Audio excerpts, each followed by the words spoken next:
3 a.m. A bleeding stranger stumbles into your cafe. He knows your name. He knows your secrets. He knows exactly how much debt is crushing you. He slides you a receipt covered in numbers and whispers, "Don't call 911. Just read this." Then they arrive. Men in black SUVs and Cybertrucks. Men who make problems disappear. And you realize you just decoded a message that could get you killed. You have seconds to choose: play it safe and die, or trust a stranger and run. What would you do? But before we see if Elena can keep her head above water, drop a comment and let me know which city you're listening from tonight. I love seeing how far these shadows reach. And if you're enjoying these stories, make sure you're subscribed because tomorrow's special episode is one you definitely don't want to miss. Now let's get back to that cafe. The men are inside, Dante's bleeding out, and Elena's about to make the worst or best decision of her life. It's 3:47 a.m. The loneliest hour in a city that never truly sleeps, but only pretends to rest its eyes. Elena Reyes wiped down the same counter for the third time in 20 minutes. The rag moved in slow hypnotic circles left to right to left. A meditation born of muscle memory and crushing boredom. Above her head, the neon sign for Rosie's 24-hour cafe flickered its dying pulse. The bulb had been failing for 2 weeks. Management didn't care. Why would they? This place was a way station for insomniacs and shift workers, not a destination. Outside, rain started its slow assault on the city. Fat droplets at first, then a steady rhythm that turned the street into a river of reflected headlights and oil-slick rainbows. Elena watched a taxi hydroplane through the intersection, its taillights bleeding red across the wet asphalt. She'd been on her feet for 8 hours, 4 more to go. Her lower back ached with that specific burn that comes from standing in one place, shifting weight from foot to foot, never quite finding relief.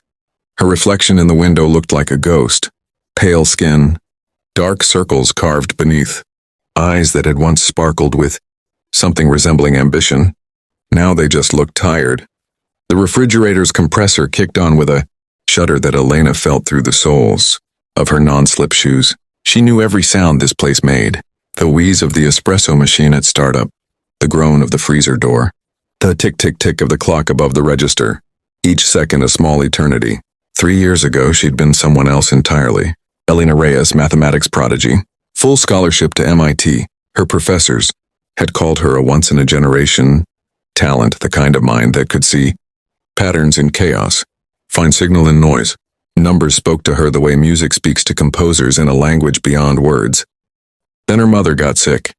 Stage 4, those 2 words that turn futures into maybes, that transform dreams into luxuries you can't afford. The bills came like a flood: chemotherapy, radiation, experimental treatments that insurance wouldn't cover. Elena dropped out in her second semester. She told herself it was temporary. She told herself she'd go back. That was 3 years ago. The door burst open with such force that the bell above it didn't chime so much as shriek. Elena's head snapped up from the register where she'd been counting change that didn't need counting.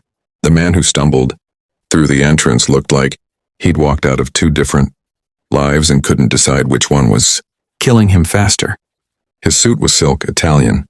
If Elena had to guess, which she didn't, but her mind cataloged details whether she wanted it to or not. Charcoal gray with subtle pinstripes, the kind of suit that cost more than she made in 3 months. Custom tailored, mother-of-pearl cufflinks catching the stuttering neon light. But the suit was ruined. Blood soaked through the left side of his torso, turning the expensive fabric black and heavy. It dripped onto the checkered linoleum with soft, rhythmic plops, a metronome counting down to something terrible. His right hand clutched his side, fingers pressed tight against the wound, but the blood seeped through anyway, dark and insistent. He collapsed into the nearest booth, his body hitting the cracked vinyl with a sound somewhere between a gasp and a sob. His face was pale, not the pale of someone who spent too much time indoors, but the pale of someone whose body was running out of reasons to keep fighting. Sweat beaded on his forehead, mixing with rain, tracking down his temples like slow tears. Elena's hand was already reaching for the phone behind the counter. 911. Muscle, memory, training. The right thing to do. The man's hand shot out, trembling but purposeful. He whispered hoarsely, each word costing him. "Don't." His voice stopped her cold. It wasn't loud, barely more than a whisper. Really, but it carried weight. Command, the kind of voice used to being obeyed. Elena's finger hovered over the final digit, frozen in indecision. Every rational part of her brain screamed to complete the call. This man was dying. She could see it in the way his breathing came shallow and fast, in the gray tint spreading across his lips. Minutes mattered. Maybe seconds. But something in his eyes stopped her. They were dark brown, almost black in the cafe's dim light, and they held hers with an intensity that felt almost physical. There was fear there, yes, raw and animal and real, but also calculation. Even bleeding out, this man was thinking 3 moves ahead. Dante's free hand fumbled at his jacket pocket with agonizing slowness, each movement precise despite the tremor running through his fingers. He rasped, barely audible, breath rattling. Just read this. From his jacket pocket, the inside one, the one closest to his heart, he pulled a slip of paper. His movements were slow, careful, like he was defusing a bomb rather than retrieving a receipt. Blood stained the corner of the white paper as he slid it across the table toward her. Elena's feet moved without permission. 3 steps to the booth. Her hand reached out. She noticed it was shaking and picked up the paper. It was a receipt. Café Noir, dated yesterday, 2 espressos, 1 croissant. Total $11.47, but written in the margins. In handwriting that started neat and devolved into barely controlled scrawl, were numbers. Dozens of them, hundreds. They covered every available space, the borders, the back, crammed between the printed lines. No pattern she could see at first glance. Just chaos. Dante's head lolled back against the booth, his skin taking on the color of old newspaper. He murmured weakly, "You can read it, I know, you can." Elena's eyes snapped to his face, her grip tightening on the blood-stained receipt. "How do you—" she said tightly, controlled fear bleeding through. Dante's lips curved into something that might have been a smile if it hadn't looked so much like a grimace. FIT, dropout, math prodigy, mother's medical bills, $347,000 in debt. Elena Reyes, he said slowly, words slurring slightly. The world tilted slightly. This stranger, this bleeding, dying stranger, knew her name, knew her history, knew the specific dollar amount of her mother's hospital bills, a number she'd only ever seen on collection notices and in nightmares. Elena's throat constricted, her voice coming out smaller than she intended. She whispered fearfully, "Who are you?" But Dante's eyes were already starting to glaze. His head lolled back against the booth, and the hand pressed to his wound slackened slightly. More blood pumped out, faster now, pooling on the vinyl seat beneath him. He forced his eyes open one more time, focusing on her with obvious effort. He gasped desperately, "No time. Just read it, please. Trust your gift." Elena looked down at the receipt in her hands. The numbers seemed to swim before her eyes, rearranging themselves, whispering secrets in a language she'd thought she'd left behind. And in the window's reflection, through the rain and the neon's dying pulse, she saw headlights. 2 sets SUVs, black, moving slowly down the street, predatory and patient. Hunting. Elena's mind fractured into 2 timelines.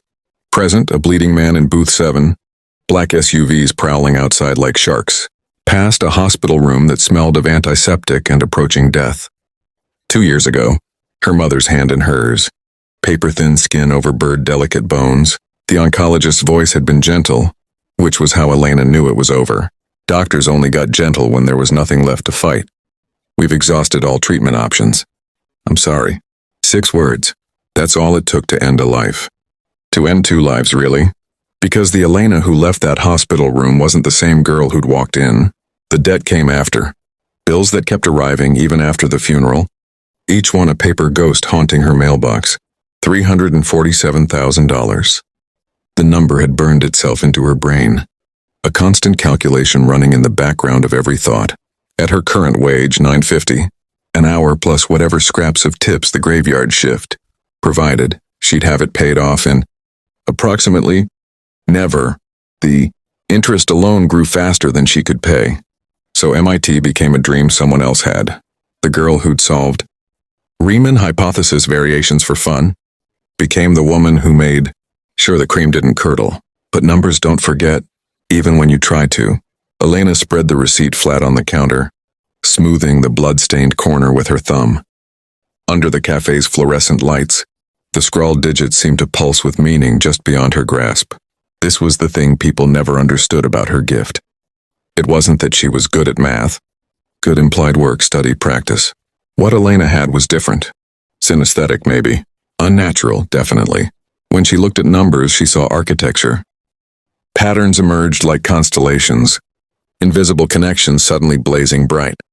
The chaos organized itself for her, begging to be understood. She'd tried to explain it once to a professor. It's like, you know how some people can hear a song once and play it back perfectly? That's what numbers do for me. They sing and I just listen. He'd called it savant syndrome. She'd called it a curse. Her eyes tracked across the receipt. The numbers weren't random. She could feel that immediately. The way you feel a wrong note in familiar music. They clustered, repeated, formed relationships. 7251, 8912 95.2. 3 digits per cluster. Always 3. Separated by periods, not decimals, delimiters, coordinates, or... Her gaze drifted, not deliberately, but the way your eye catches movement in peripheral vision to the bookshelf in the corner. Rosie's pathetic attempt at sophistication. 20 dusty paperbacks nobody ever read. Her eyes landed on one spine. Faded green cloth. Gold lettering. The Great Gatsby. Page, line, word. The pattern exploded in her mind like a supernova. Of course, page 72, line 5, word 1. Page 89, line 12, word 4. It was a book cipher. Crude, simple, beautiful in its analog elegance. No encryption algorithm to break, no digital footprint to trace. Just literature and numbers, meaning hidden in plain sight. Her hands moved before conscious thought caught up. She crossed to the bookshelf, pulled down the Gatsby. Dust puffed from the pages. It hadn't been opened in months, maybe years. She flipped to page 72, 5th line down. First word. Elena's lips moved soundlessly first, tasting the word before giving it voice. Traitor, she whispered shakily, barely audible. The word hung in the air like smoke. Elena looked at Dante slumped in the booth, his breathing shallow but steady. His eyes were closed now, but she had the distinct impression he was listening, waiting. She went back to the receipt. Next cluster, 8912-4, page 89. Line 12, word 4. Her finger traced the line, found the word. Inside, she breathed out slowly, horror creeping into her voice. Faster now, her fingers flying through pages, her mind cataloging and connecting. The message emerged word by word, a puzzle box unlocking itself. Traitor inside FBI, Senator Clayton paid. Files uploaded. Midnight extraction. Trust no one. The words rearranged her understanding of reality. This wasn't a mugging gone wrong. This wasn't gang violence or a bar fight. This was something else entirely. Something governmental. Something that ended with black SUVs and men who knew how to make problems disappear. She looked at Dante with new eyes. Not a victim. A whistleblower. A dead man who just didn't know it yet. Outside, the SUV stopped. 4 doors opened in perfect synchronization. The kind of coordination that comes from training. From teams that operate in the dark places where due process goes to die. Elena's heart kicked into overdrive. She could feel it hammering against her ribs, could hear the blood rushing in her ears like static. 4 men, maybe more. Coming here. Coming for him. Dante's eyes opened to slits, focusing on her with visible effort. I see it now, don't you? He said knowingly, voice barely there. Elena's knuckles went white around the receipt, crumpling the edges. We need to call, she whispered urgently, fear making her voice shake. Dante's laugh was bitter, wet, turning into a cough that sent a fresh trickle of blood from the corner of his mouth. Call who? He rasped bitterly. The FBI? He just told you. They're inside. Police? Senator Clayton owns half the department. There's no cavalry coming. Just us and them. Through the window, Elena saw them. 4 men in dark suits, not silk like Dante's, but tactical. The kind of suits that hid body armor and weapons. They moved with purpose, with certainty, spreading out to cover exits before approaching the main entrance. Professional, military, lethal. The lead man, older silver hair cut high and tight, pulled out his phone. Light from the screen illuminated his face, and Elena saw his eyes, cold, evaluating. The eyes of someone who'd done terrible things and filed them under Tuesday. Something was vibrating, not her phone, not the cafe's phone. The sound came from Dante's direction, a soft buzz against vinyl. Elena's eyes dropped to his wrist. A watch. Expensive like everything else about him. But the face wasn't showing time. It was showing a map. And on that map, a blinking red dot. GPS. They weren't searching. They were tracking. Elena moved.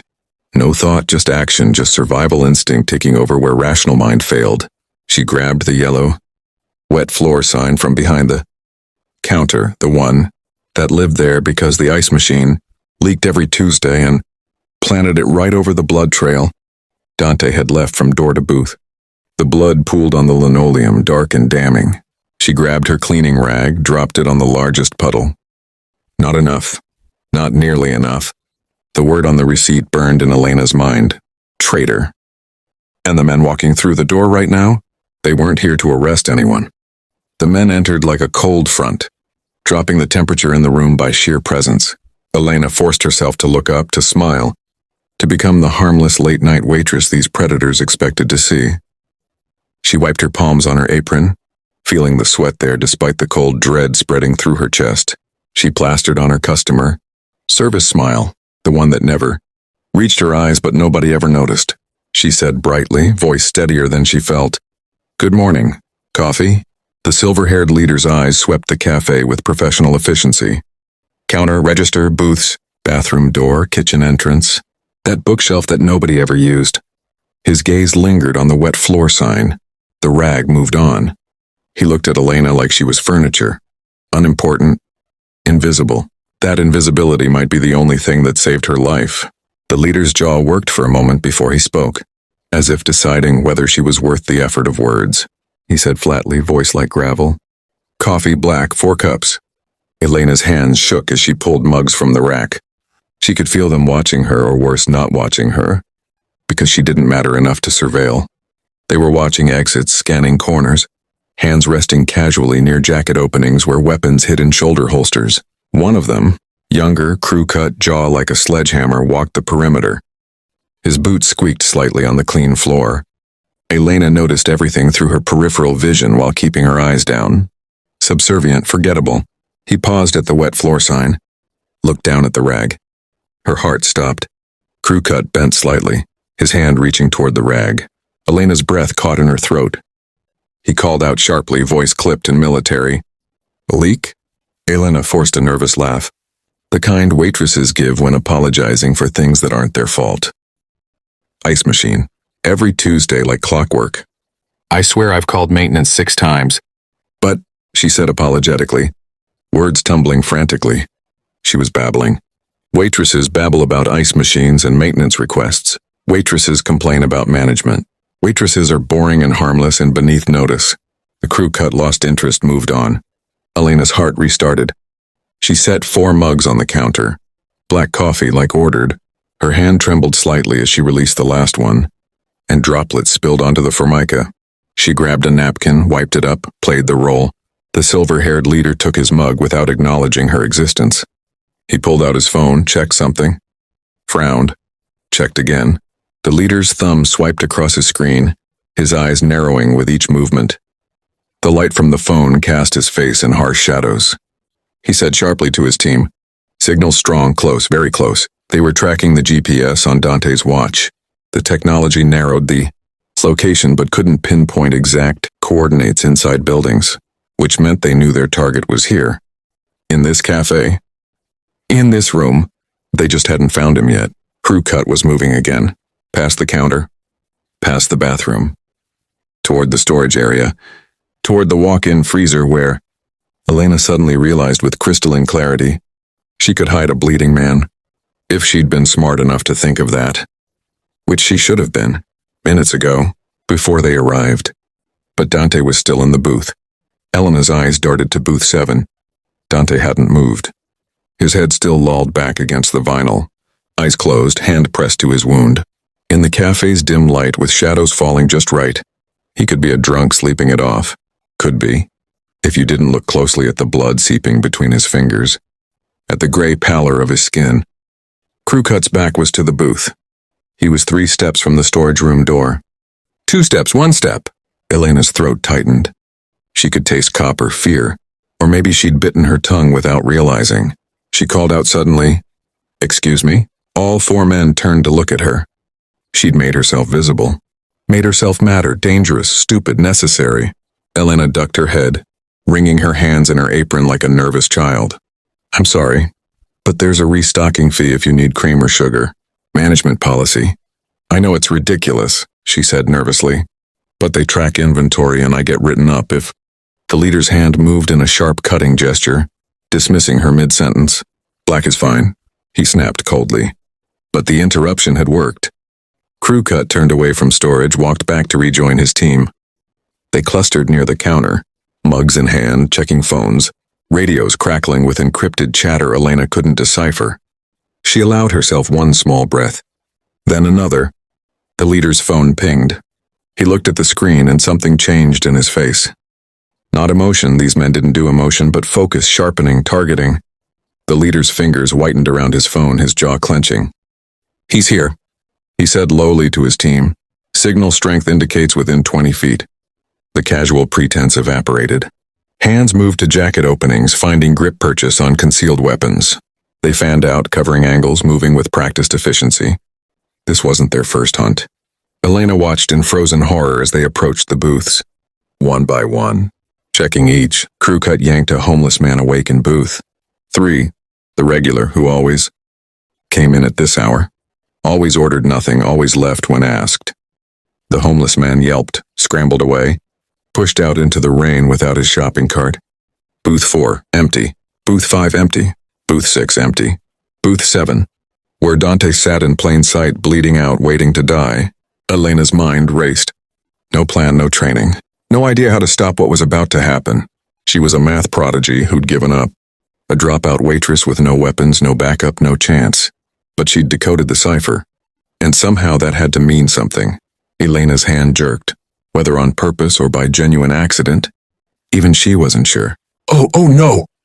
She gasped loudly, voice climbing with panic. Elena's hand slipped.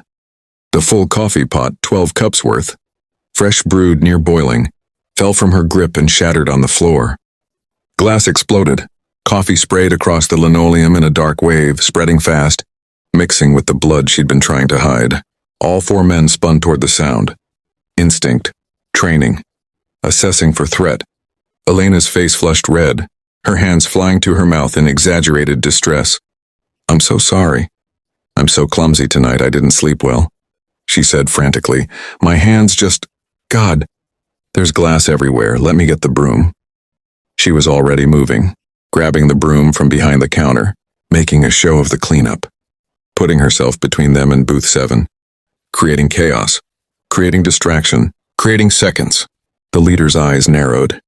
He was too smart for this, too experienced. His hand stayed near his weapon as he watched her sweep, watched her performance, calculated odds and threats and possibilities. The leader took 2 steps forward, his boots crunching on glass. He looked down at Elena like she was an insect he was deciding whether to crush. Step aside, miss, he said coldly, each word a threat. It wasn't a request.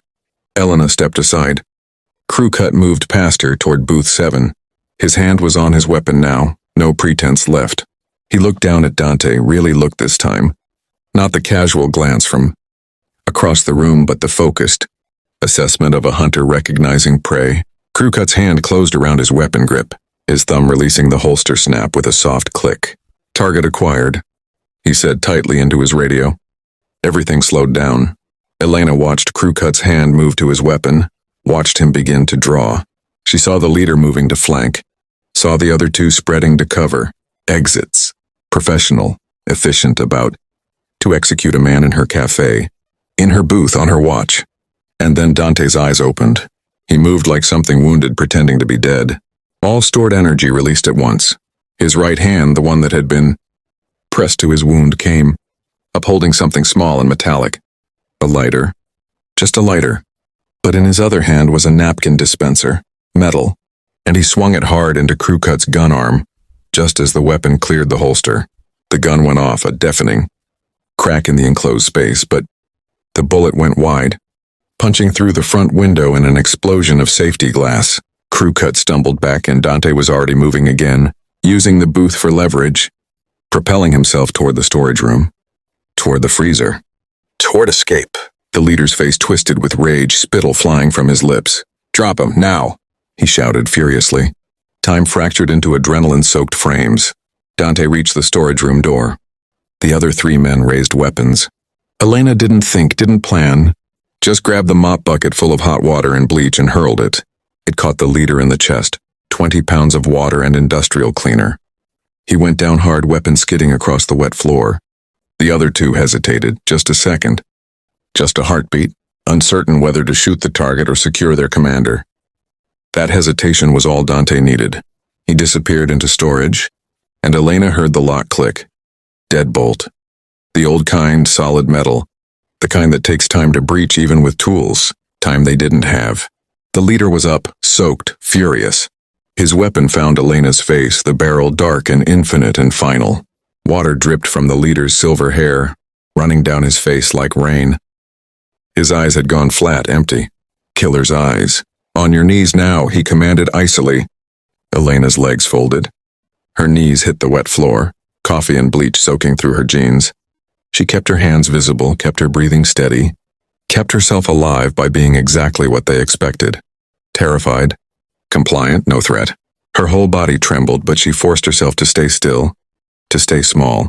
Elena's voice cracked, tears threatening at the corners of her eyes, some real, some performance. I don't know who he is, she said shakily. He came in bleeding, and I was going to call 911, but... The leader crouched down, bringing his face level with hers. This close, she could smell gun oil and expensive cologne. His watch. Is it still on him? He asked casually, voice almost conversational. The question confused her. Then she remembered. GPS. They'd been tracking the watch. If Dante still wore it, they'd know exactly where he was in that storage room. If he'd been smart enough to leave it behind. A soft clink. All eyes turned to booth 7. On the vinyl seat where Dante had been sitting, catching the light sat a watch, expensive, GPS-enabled, blinking red. The leader's face went through a rapid calculation. Then he smiled. It was the worst thing Elena had ever seen.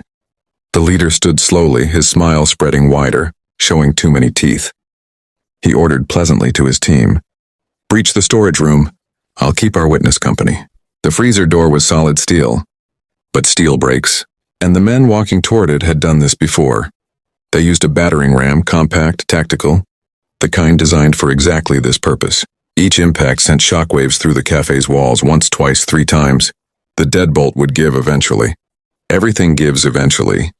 Elena knelt on the cold floor, weapon still trained on her head, listening to them breach. The leader stood over her, phone in hand, talking to someone, reporting, explaining damage. Control for a situation that had spiraled from clean extraction to public spectacle. The leader's voice dropped to a murmur, intimate and final. Understood. No witnesses. I'll handle it. He said emotionlessly into the phone. No witnesses. Elena understood what that meant. She'd seen their faces, heard their names crackle through radios, watched them execute their operation. She was a loose end. Loose ends get tied off. Her mind raced through mathematics she'd rather forget. Probability of survival, approaching 0. Variables, 1 trained killer. 3 more incoming, 1 untraceable weapon. 1 body that could disappear into the back of an SUV. She'd solved harder equations, but never while kneeling in her own cafe, staring at her own death. Then she heard it. A sound that didn't belong in this moment. Low mechanical cycling, coming from outside, from the back alley. The walk-in freezer's exterior compressor. It had kicked on. Elena knew that sound. She heard it 20 times a shift. The freezer was huge, 8 feet by 12. Big enough for a week's worth of inventory, big enough for a person. But it had 2 doors. One from inside storage, one from the back alley for deliveries. Dante hadn't run into the storage room to hide. He'd run into the storage room to escape. The leader heard it too. His head snapped toward the back of the building. Toward the alley, toward the exit he'd failed to cover because who expects a dying man to think? Clearly enough to find it, the leader's face transformed, rage replacing calculation in an instant. Back exit, move. He shouted frantically.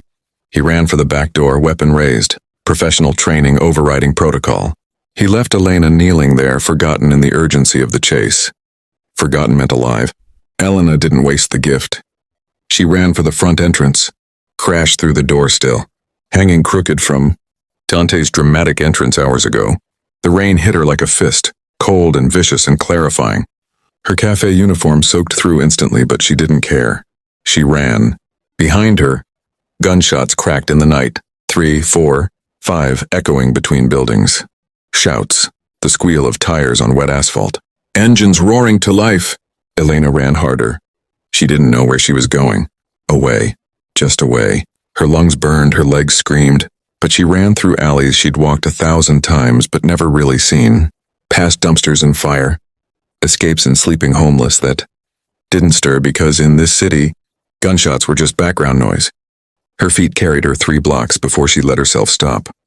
She collapsed against a brick wall in an alley so dark the neon didn't reach it. Gasping for air, soaked to the bone, alive. Sirens approached from multiple directions. Police, ambulance, probably fire for good measure. Someone had heard the shots. Made the call she hadn't been allowed to make. In a few minutes, Rosie's 24-hour cafe would be a crime scene. And Elena? Elena was a witness who'd vanished, which meant she was either guilty or smart enough to stay alive. Right now, she'd take either one. She heard him before she saw him. Footsteps uneven and heavy, dragging slightly. She tensed, ready to run again. But there was nowhere left to run to, and her body had nothing left to give. Dante emerged from the shadows at the alley's far end.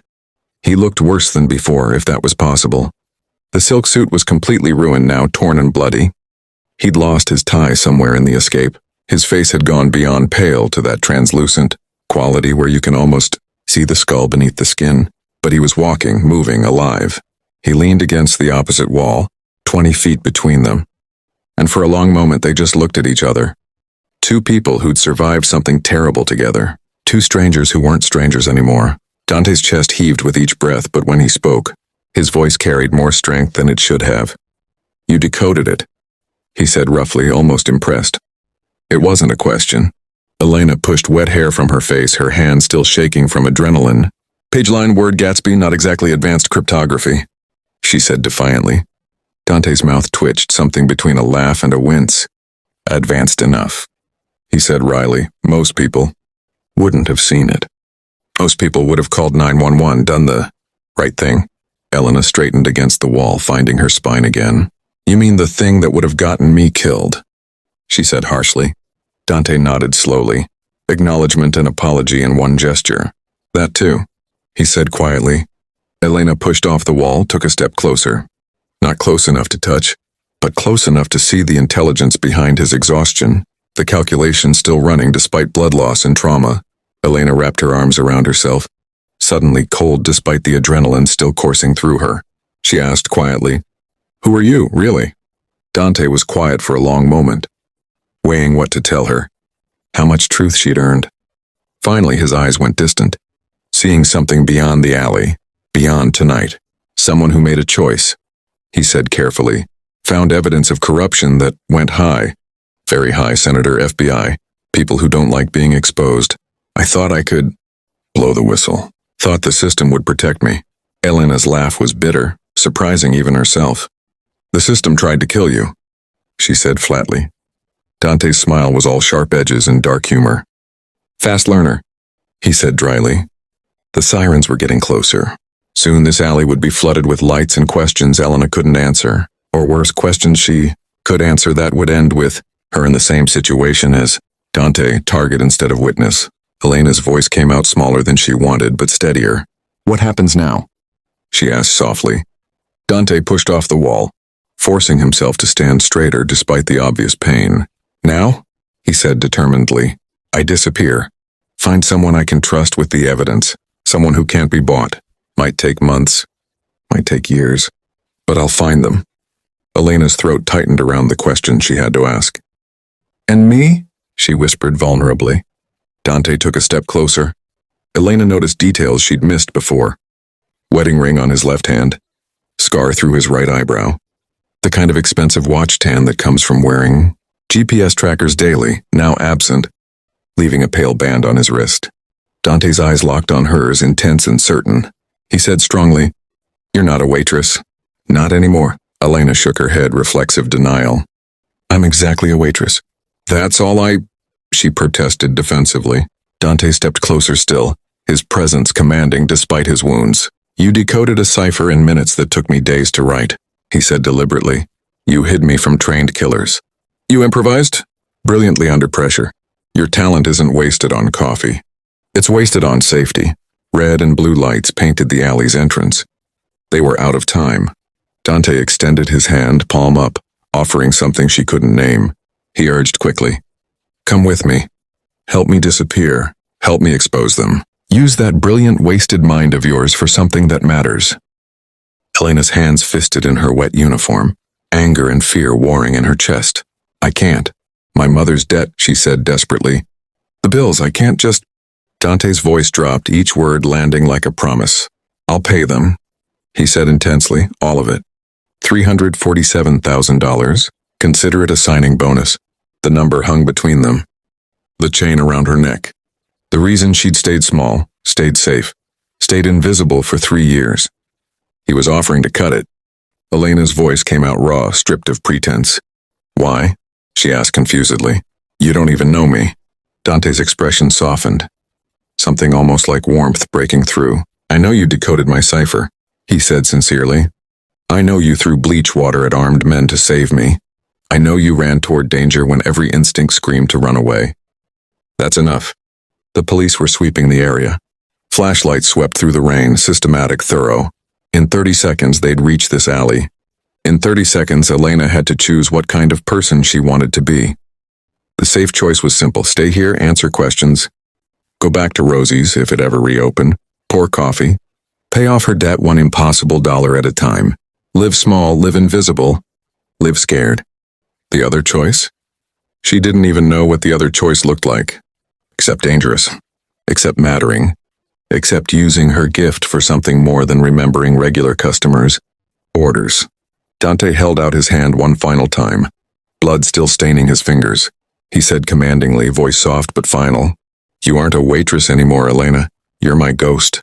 Elena looked at his outstretched hand, blood-stained, offering freedom, offering purpose, offering danger and meaning and a life that scared her more than black. SUVs and men with guns. She thought about her mother, about the hospital room, about the last thing her mother had said, breath rattling.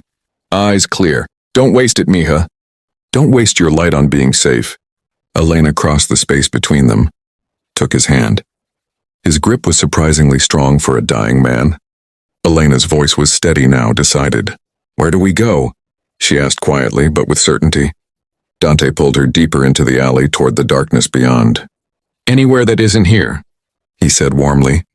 They ran together into the rain-soaked dark, leaving behind sirens and safety in the cafe where Elena Reyes had been invisible. Behind them, the city buzzed with questions that would never be answered, with security footage that would mysteriously corrupt, with witnesses who saw nothing and remembered less. In 48 hours, Rosie's 24-hour cafe would be a cold case. A mystery, another file in an overcrowded precinct where nobody had time for mysteries. But Elena wasn't thinking about that. She was thinking about page numbers and line counts, about ciphers and codes and patterns waiting to be decoded. She was thinking about her gift, dormant for 3 years, waking up and stretching and remembering what it felt like to matter. The night was young. The city was vast. And somewhere in the dark, a waitress who wasn't a waitress anymore was learning to be a ghost.